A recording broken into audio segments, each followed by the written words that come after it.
பெருகி வருகின்ற மக்கள் பயன்பாட்டிற்கு ஏற்றாற்போல் பேருந்துகளின் அளவையும் பணியாளர்களையும் திராவிட மாடல் ஆட்சி ஏற்பட்ட பிறகு அனைத்து வகையிலேயும் சராசரி வறுமை கோட்டிற்கு கீழே இருக்கின்ற மக்களும்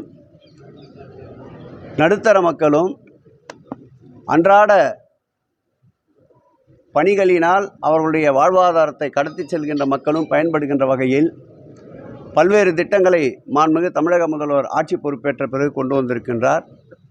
அதில் ஒரு பகுதியாக கிளாம்பாக்கம் பேருந்து நிலையம் தற்போது பயன்பாட்டிற்கு வந்திருக்கின்றது. அதைத் தொடர்ந்து கூத்தம்பாக்கம் பேருந்து நிலையம் தினசரி எம்டிசி 300 பேருந்துகளும், அதேபோல் எஸ்சிடிசி 600 பேருந்துகளும், கேஎஸ்ஆர்டிசியில் 50 பேருந்துகளும், அதேபோல் அண்டை மாநிலத்துக்கு செல்லுகின்ற வழித்தடங்களில் 36 பேருந்துகளும் இயக்குவதற்கு முடிவெடுக்கப்பட்டிருக்கின்றது. இந்த பேருந்துகளில் வார நாட்களில் சுமார் 30,000க்கும் மேற்பட்ட மக்கள் பயணிப்பார்கள் என்று கணக்கிடப்பட்டிருக்கின்றது. விடுமுறை நாட்களில் அந்த எண்ணிக்கை கூடுதலாகி 40,000 to 50,000 மக்கள் பயணிப்பார்கள் என்று எதிர்பார்க்கப்படுகிறது. விழா காலங்களில் விடுமுறையை தொடர்ந்து வருகின்ற விழா நாட்களில் 50,000க்கும் மேற்பட்ட மக்கள் பயணிப்பார்கள் என்று கணக்கிடப்பட்டிருக்கின்றது.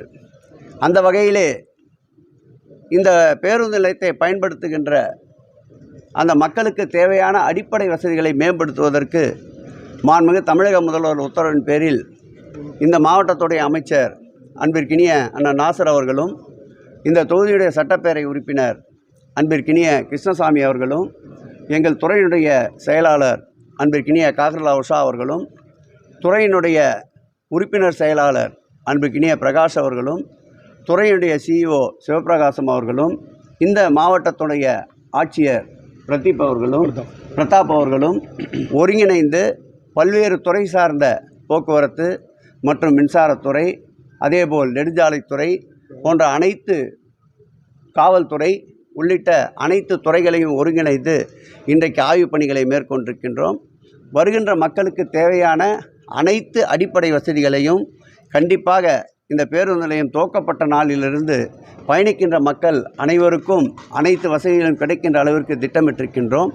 இந்த பேருந்து நிலையமானது நவம்பர் மாதம் இறுதிக்குள் மக்கள் பயன்பாட்டிற்கு மாண்புமிகு தமிழக முதல்வர் அவருடைய பொற்கரங்களால் அர்ப்பணிக்கப்படும் என்பதை மகிழ்ச்சியோடு தெரிவித்துக் கொள்கிறோம். பெயர் சூட்டுவதை பொறுத்தளவில் மாண்புமிகு தமிழக முதல்வர் கவனத்திற்கு கொண்டு சென்று இறுதி முடிவு செய்யப்படும். அதாவது தொலைதூரம்னு சொல்லியிருக்கீங்கன்னா, இது எந்தெந்த பகுதிகளுக்கெல்லாம் இங்கிருந்து, அதாவது இங்கு ஆரம்பித்து ஆம்பூர், வேலூர், நம்முடைய தருமபுரி போன்ற மாவட்டங்களுக்கு இங்கிருந்து பயணிக்கின்ற மக்களுக்கு இந்த பேருந்து நிலையத்திற்கு கனெக்டிவிட்டியாக நம்முடைய மீஞ்சூர், அதேபோல் திருவெற்றியூர், மாதாவரம், இந்த பக்கம் சைதாப்பேட்டை, அந்த புறத்தில் திருவான்மியூர் போன்ற பகுதிகளிலிருந்தும், இந்த பகுதி அமைந்திருக்கின்ற சுற்று வட்டார பகுதிகளிலிருந்தும் இதற்கு இணைப்பு பேருந்துகளையும் ஏற்பாடு செய்திருக்கின்றோம். இந்த பேருந்து நிலையத்தை பொறுத்த அளவில் சென்னை சுற்றியுள்ள மக்களுக்கு போக்குவரத்திற்கு மிகப்பெரிய வரப்பிரசாதமாக அமையும். இந்த பஸ் ஸ்டாண்ட் வந்து மெயின் ரோட்லேருந்து எப்படி பார்த்தா ஒரு 2 கிலோமீட்டருக்கு மேலே உள்ள இருக்குது. அதுக்கான ஏற்பாடுகள் என்ன மாதிரி பண்ணுறீங்க? நிச்சயமாக அவர்களுடைய வசதிக்கேற்ப முக்கிய சாலையிலிருந்து பேருந்து நிலையத்திற்கு வருவதற்கு எம்டிசியால் ட்ரிப் அடிக்கின்ற வசதியும் ஏற்பாடு செய்யப்பட்டிருக்கின்றது. அதேபோல் மற்ற பகுதிகளிலிருந்து பயணிக்கின்றவர்களுக்கு ஏற்றாற்போல் எம்டிசி பேருந்து நிலையமும் தனியாக நிறுத்தப்பட்டிருக்கின்றது. அவர்கள் நேரடியாக பேருந்து நிலையத்திற்குள்ளேயே வந்துவிட முடியும். கிளாம்பாக்கம் பேருந்து நிலையத்தில் குடிநீர் பிரச்சனை கடைசியாக வந்தது, அது மாதிரி இங்கே எல்லாத்தையும் தீர்த்துவிட்டோம். அதாவது நாங்கள் திட்டமிட்டது 30,000 to 50,000 பேர் வருவார்கள் என்று கிளாம்பாக்கத்தில் திட்டமிட்டிருந்தோம்.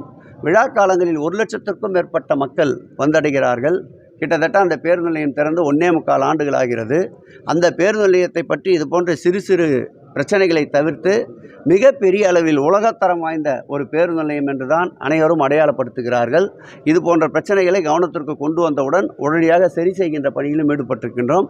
கிளாம்பாக்கத்தை பொறுத்தளவில் கூடிய விரைவில் ரயில் நிலையமும் கிளாம்பாக்கம் ரயில் நிலையமும் திறக்கப்பட இருக்கின்றது. அப்பொழுது பயணிகளுக்கு இன்னும் பேருந்து பயணத்திற்கு சுலபமாக இருக்கும். பேருந்து நிலையத்தில் காவல் நிலையம் பொறுத்தவரை என்ன மாதிரி? கண்டிப்பாக காவல் நிலையத்திற்கு தற்போது ஒரு 2500 சதுர அடியில் கட்டப்பட்ட கட்டிடத்தை ஒதுக்கி இருக்கின்றோம்.